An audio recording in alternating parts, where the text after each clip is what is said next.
कभी कभी छोटी छोटी कहानियाँ हमारी ज़िंदगी को एक नई दिशा दे देती हैं। तो कहानी को पूरा सुने और ध्यान से सुने। चलिए आज की हमारी कहानी को शुरू करते हैं। बहुत समय पहले की बात है। एक राजा को उपहार में किसी ने बाज के 2 बच्चे भेंट किए थे।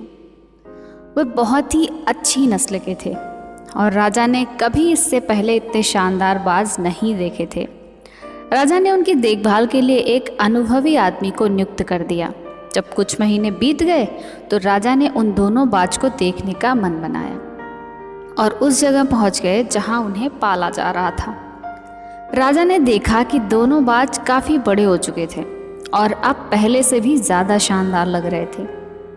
राजा ने बाजों की देखभाल कर रहे आदमी से कहा, मैं इनकी उड़ान देखना चाहता हूँ, तुम इन्हें उड़ने का इशारा करो। आदमी ने ऐसा ही किया।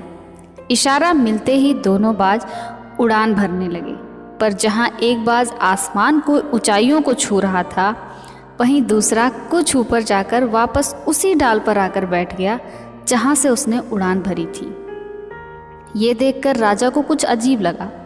क्या बात है, जहाँ एक बाज इतनी अच्छी उड़ान भर रहा है, वहीं ये दूसरा बाज उड़ना ही नहीं चाह रहा। राजा ने सवाल किया। आदमी बोला, जी महाराज, इस बाज के साथ शुरू से यही समस्या है, वो इस डाल को छोड़ना ही नहीं चाहता। राजा को दोनों बाज बहुत प्रिय थे और वह दूसरे बाज को भी उसी तरह उड़ते देखना चाहते थे। अगले दिन पूरे राज्य में ऐलान कर दिया गया कि जो व्यक्ति इस बाज को ऊंचा उड़ाने में कामयाब होगा उसे ढेरों इनाम मिलेगा।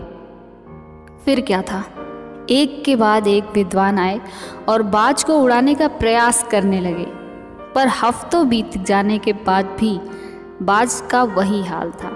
वो थोड़ा सा उड़ता और वापस उसी डाल पर आकर के बैठ जाता। फिर एक दिन कुछ अनोखा हुआ।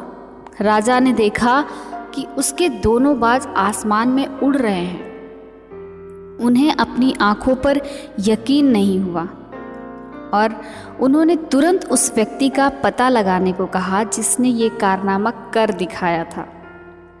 और वह व्यक्ति एक किसान था। अगले दिन वह दरबार में हाजिर हुआ। उसे इनाम में स्वर्ण मुद्राएं भेंट करने के बाद राजा ने कहा, मैं तुमसे बहुत प्रसन्न हूँ, बस तुम इतना बताओ कि जो काम बड़े बड़े विद्वान नहीं कर पाए वो तुमने कैसे कर दिखाया। किसान बोला, मालिक, मैं तो एक साधारण सा किसान हूँ, मैं ज्ञान की ज़्यादा बातें नहीं जानता। मैंने तो बस वो डाल काट दी जिस पर बैठने का बाज आदी हो चुका था, और जब वो डाल ही नहीं रही तो वो भी अपने साथी के साथ ऊपर उड़ने लगा। दोस्तों, हम सभी ऊंचा उड़ान भरने के लिए ही बने हैं, लेकिन कई बार हम जो कर रहे होते हैं उसके इतने आदी हो जाते हैं कि अपनी ऊंची उड़ान भरने की, कुछ करने की काबिलियत को भूल जाते हैं। यदि आप भी सालों से किसी ऐसे ही काम में लगे हैं जो आपके सही पोटेंशियल के मुताबिक नहीं है, तो एक बार ज़रूर सोचिए कि कहीं आपको भी उस डाल को काटने की ज़रूरत तो नहीं जिस पर आप बैठे हुए हैं। कहानी अच्छी लगे तो शेयर और लाइक ज़रूर करें।